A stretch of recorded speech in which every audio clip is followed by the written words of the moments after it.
वैकुंठ लोक में चले गए। और जैसे ही वैकुंठ लोक में गए तो वहां पर माता लक्ष्मी और विष्णु जी आपस में मजाक कर रहे होंगे। तो माता लक्ष्मी जैसे देवर्षि नारद जी आए, माता लक्ष्मी को शर्म आई, शर्मिंदा हुई, वहां से उठकर चली गई। जैसे वहां से चली गई तो देवर्षि नारद जी ने कहा कि ना हम नटो ना वा धूर्ता तापसो हम जगत गुरु जितेंद्रियम जित करोधो जित मायो जनार्दना। हे प्रभु, माता लक्ष्मी यहां से कैसे उठकर चली गई? मैं कोई गृहस्थी नहीं हूं, मैं कोई क्या गृहस्थी हूं? क्या मैं नट हूं? मैं तो जितेंद्रिय हूं, मैंने अपनी इंद्रिय को जीत लिया है। मैं तपस्वी हूं, मैंने क्रोध को भी जीत लिया है। जित मायो जीत जनार्दन, मैंने तो माया को भी जीत लिया है। और माता लक्ष्मी उठकर यहां से क्यों चली गई? जब ऐसा देवर्षि नारद जी ने कहा तो भगवान हंसने लगे। बोले प्रभु आप क्यों हंस रहे हो?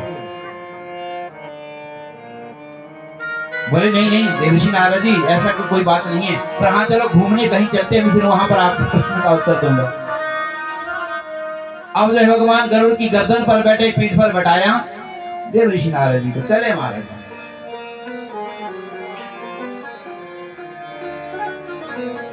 अब भगवान ने देवर्षि नारद जी से कहा, जैसे ही जाने लगे भगवान ने नारद जी से कहा ढंग से बैठ जाना पीछे। बोले हाँ हाँ मुझे पकड़ लो, कहीं गिर ना जाओ।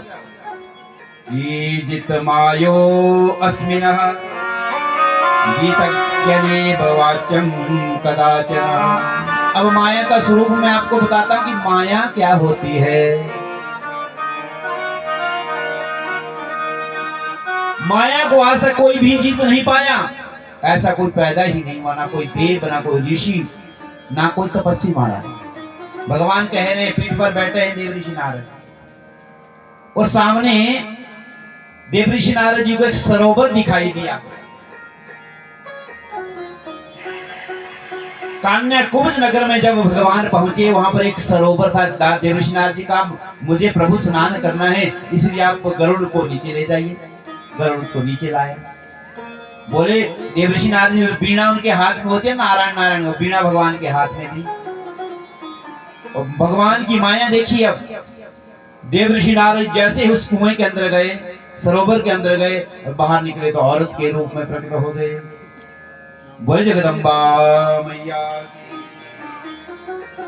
जैसे ही देवर्षि नारद जी बाहर आए तो उनका पिछला समाप्त हो गया। जो पिछला था, मैं नारद था, मैं ऋषि था, सब भूल गए।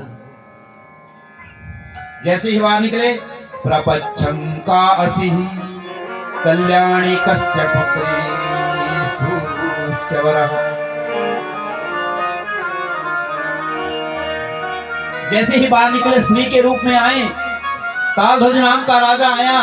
तालध्वज नामक राजा ने देवर्षि नारद जो स्त्री बने थे उनको पूछा, बोले किसकी पुत्री हो, कहां से आई हो, कौन तुम्हारे पिता है, कौन तुम्हारी माता है?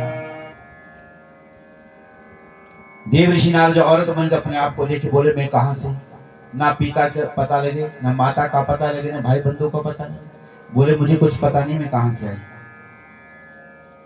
बोले क्या मुझसे शादी करोगी? बोले जैसा आप चाहे, विवाह हो गया मेरा।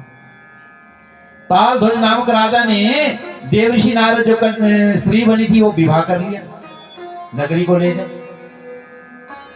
विवाह करने के बाद 10 पुत्र भी पैदा हो गए। 10 पुत्र पैदा होने के बाद उनका विवाह भी हो गया पुत्रों का।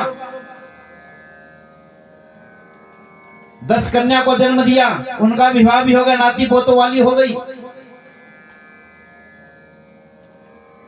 और अंत में प्रभु की माया से क्या हुआ कि तालध्वज नाम का जो राजा था उसके ऊपर शत्रुओं ने आक्रमण कर दिया। जितने नाती पोते पुत्र थे, सगे संबंधी थे, सबको मार डाला।